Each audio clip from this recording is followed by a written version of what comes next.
Hey everyone, this is MNL2, and today in this video, I want to talk about some existing rides currently operating, or at least currently located, at Six Flags Magic Mountain, that I would love to see receive a major upgrade. I'm not talking about a small refurbishment or a new paint job, but rather a large investment into these rides. Obviously, it isn't very realistic to suggest that Six Flags Magic Mountain will actually do any of these, so please do not interpret this video as a bunch of confirmed changes that are coming to the park, because that is simply not the case. Anyways, if you find yourself enjoying any of my videos, or find them interesting, informative, or entertaining in any way, then please feel free to like the video below to help out the channel, and to help me keep providing good content for your enjoyment. Thank you! So the first ride that I would love to see receive a major upgrade is going to be Viper, the park's aerodynamics custom 7 looper. Over the past few years, it seems that among the coaster enthusiasts, Viper's reputation has been going up significantly. However, among the general public, Viper has remained one of the least popular rides in the park. Since coaster enthusiasts represent a very small percentage of amusement park attendance, Viper's low ridership likely isn't worth its operating costs, and realistically, as much as I hate to say it, Viper is most likely next on the chopping block. It's only a matter of time before this thing gets removed. I don't see this coaster lasting another 10 years in its current state, as its ride attendance will likely only decrease. That is, unless it receives a major upgrade. I would genuinely love to see Viper receive a Morgan retract treatment, similar to Kennywood's Phantom's Revenge, which is currently a non-inverting Morgan coaster that used to be an aero custom looper called Steel Phantom.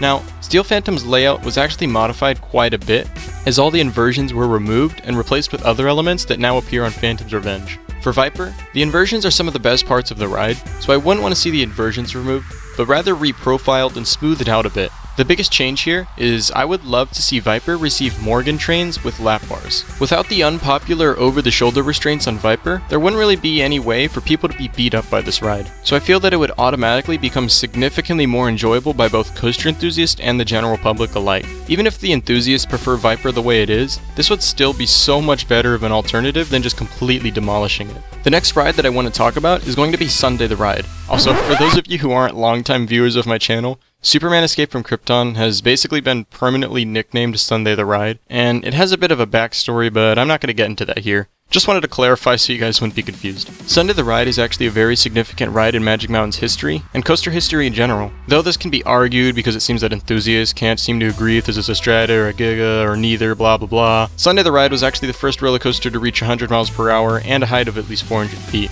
It was also one of the first roller coasters to ever use LSMs, aka linear synchronous motors, to magnetically propel the trains down its extremely long straight section of track. These LSMs, however, were not only not made by Intamin, and rather by German company Intrasys, but they were also extremely advanced and way ahead of their time. That being said, when compared to modern-day LSM launch coasters, these LSMs on Sunday the Ride are extremely inefficient. They cost more to maintain, the stators blow out more often, both sides cannot reliably operate simultaneously, and they simply aren't very fast. It takes an entire 7 seconds for this ride to reach close to 100 miles per hour. Take a look at a modern Intamin LSM launch coaster, such as Red Force. Red Force reaches up to 112 miles per hour, and it only takes 5 seconds to reach this speed. With all that being said, I would really love to see Sunday the Ride receive a major makeover, and tear out all the old LSMs from Intrasys, and have Intamin come in and redesign the ride, giving it modern LSMs. These modern LSMs would likely also require new trains to be designed for it to work. I would really love to see new trains with slightly higher capacity. I think it would be cool to have 2-car trains, with each car having 3 rows of 3, giving a total capacity of 18 riders per train. Also, the old Superman the Escape trains featured lap bars, so it'd be really nice to see lap bars on these newer Intamin trains. So not only would upgrading the LSMs make the ride much more efficient, less expensive, and more reliable, but it should also mean that both sides of the coaster could simultaneously operate far more often, further increasing the ride's guest throughput. This actually opens up another new opportunity.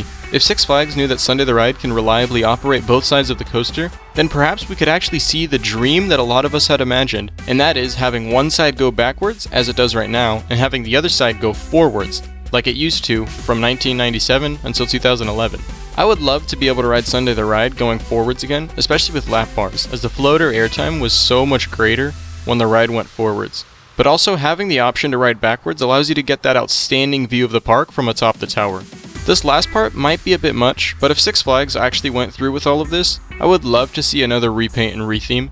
This time, it would be really cool to see a Superman vs. Bizarro theme. With Bizarro being the opposite of Superman, it would be really cool to have one train themed to Superman, maybe the one that goes forwards, and then the one that goes backwards themed to Bizarro. Maybe even the Bizarro side of the track could be painted a light purple too.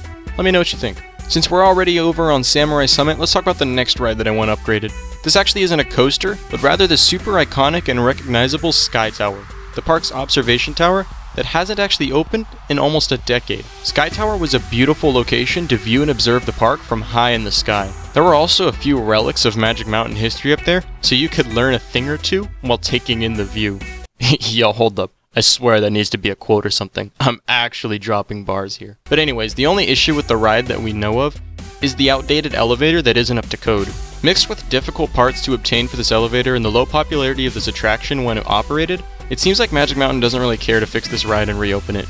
Me personally, I feel that investing some money into either fixing this elevator or completely replacing it with a modern one would really be worth it in order to reopen this attraction, as I'm pretty sure longtime goers to this park really miss this attraction. And I'm sure the general public would love to actually be able to climb this tower and see the park from above. It would also be a sweet bonus to renovate the actual observation deck, maybe make it like a lounge with comfortable armchairs or sofas, maybe even snacks or drinks being sold up top, of course mixed in with the park history exhibits. Next, let's move on over to a special corner of the park, Screampunk District. Until the underground was completed and finished, Screampunk District was my favorite themed area of the park, and of course it is home to the legendary Twisted Colossus and the severely underrated Scream.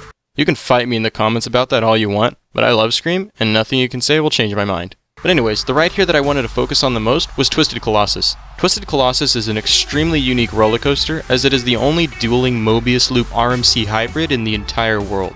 That being said, some people could argue that this coaster is gimmicky and heavily relies on its dueling aspect in order to be a good ride. Though I disagree and find the ride amazing regardless of duels, I would actually love to see a reprogramming of this ride to significantly increase the frequency of dueling rides. It would be hard to replicate West Coast Racers' program, which 100% guarantees duels each time. However, it isn't impossible to at least come close.